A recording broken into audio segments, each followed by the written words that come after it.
जब एक लड़की को संभोग की प्यास लगती है तो जब तक वो तृप्त ना हो उसे खत्म कर पाना नामुमकिन है। एक बार एक पुरुष अपने मन को मार सकता है पर एक स्त्री अपने अंदर आए वेग को रोक नहीं सकती। रचित से मेरी मुलाकात कॉलेज के दिनों में हुई थी। जुलाई का महीना था और 22 साल की उम्र में मैंने मास्टर डिग्री के लिए कॉलेज में एडमिशन लिया था। पहले हफ्ते कॉलेज गई लेकिन क्लासेस नहीं चल रही थीं और स्टूडेंट्स भी नहीं आते थे, जिससे मैंने तय किया कि अब कॉलेज नहीं जाऊंगी। तभी एक दिन कॉलेज से कॉल आई कि इंट्रोडक्शन सेशन रखा गया है और उसमें सभी का आना अनिवार्य है। यह मेरा पहला कॉलेज अनुभव था, इसलिए मैंने पूरी तैयारी के साथ कॉलेज जाने का फैसला किया। वहाँ सभी लड़के लड़कियाँ अपना परिचय दे रहे थे।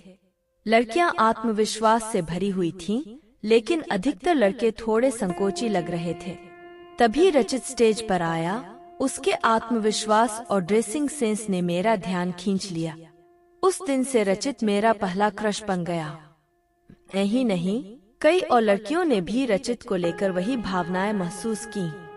धीरे धीरे सभी दोस्त बन गए और एक महीना बीतते बीतते कॉलेज का माहौल खुशनुमा हो गया। रचित की माँ इस दुनिया में नहीं थी, इसलिए वह रोज कैंटीन में खाना खाता था। कैंटीन का खाना देखकर मन नहीं करता था, इसलिए मैंने उसके लिए घर से टिफिन ले जाना शुरू कर दिया। मेरे दोस्तों को पता था कि मैं रचित को पसंद करने लगी हूँ, लेकिन रचित इस बात से अनजान था। पहले सेमेस्टर की परीक्षा के बाद आखिरकार मैंने हिम्मत जुटाई और रचित को अपने दिल की बात बता दी। उसने स्वीकार किया कि वह भी मुझे पसंद करता है, लेकिन कभी कहने की हिम्मत नहीं जुटा पाया। यह सुनकर मेरी खुशी का ठिकाना नहीं रहा। इसके बाद हम और करीब आने लगे। कॉलेज ट्रिप्स और आउटिंग्स में हम साथ रहने लगे। उत्तराखंड की एक ट्रिप में हम हरिद्वार, ऋषिकेश, मसूरी और देहरादून गए। मसूरी के रोमांटिक मौसम में हम एक दूसरे के बेहद करीब आ गए और दोस्तों के साथ प्लानिंग के चलते हमने साथ में रूम लिया। बातें करते करते नजदीकियां इतनी बढ़ गईं कि हम दोनों के बीच शारीरिक संबंध बन गए। यह सब अनायास हुआ था, किसी योजना के तहत नहीं। हालांकि मैंने तुरंत इमरजेंसी गर्भनिरोधक दवा ली और राहत की सांस ली कि सब कुछ सामान्य है। लेकिन यह नहीं पता था कि एक बार इस हद तक जाने के बाद शारीरिक संबंध बनाने की इच्छा और बढ़ने लगेगी। धीरे धीरे हमारी आदत बन गई और हर मौका मिलने पर हम इसका फायदा उठाते रहे। समय के साथ हमने अपने रिश्ते को आगे बढ़ाने का फैसला किया और घरवालों से शादी की बात की। लेकिन जब मैंने अपने घर में यह बात बताई तो माँ ने सख्ती से मना कर दिया और कहा कि पापा से कुछ भी मत कहना, वरना वे मुझे जान से मार सकते हैं। डर के कारण मैंने रचित से दूरी बना ली, भले ही वह मुझे मनाने की पूरी कोशिश करता रहा। रचित से अलग होने के बाद मेरी शादी एक दूसरे लड़के से हुई।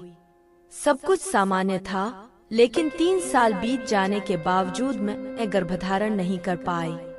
डॉक्टर के पास जाने पर जांच के बाद पता चला कि मेरी बच्चेदानी अब सामान्य रूप से काम नहीं कर रही थी।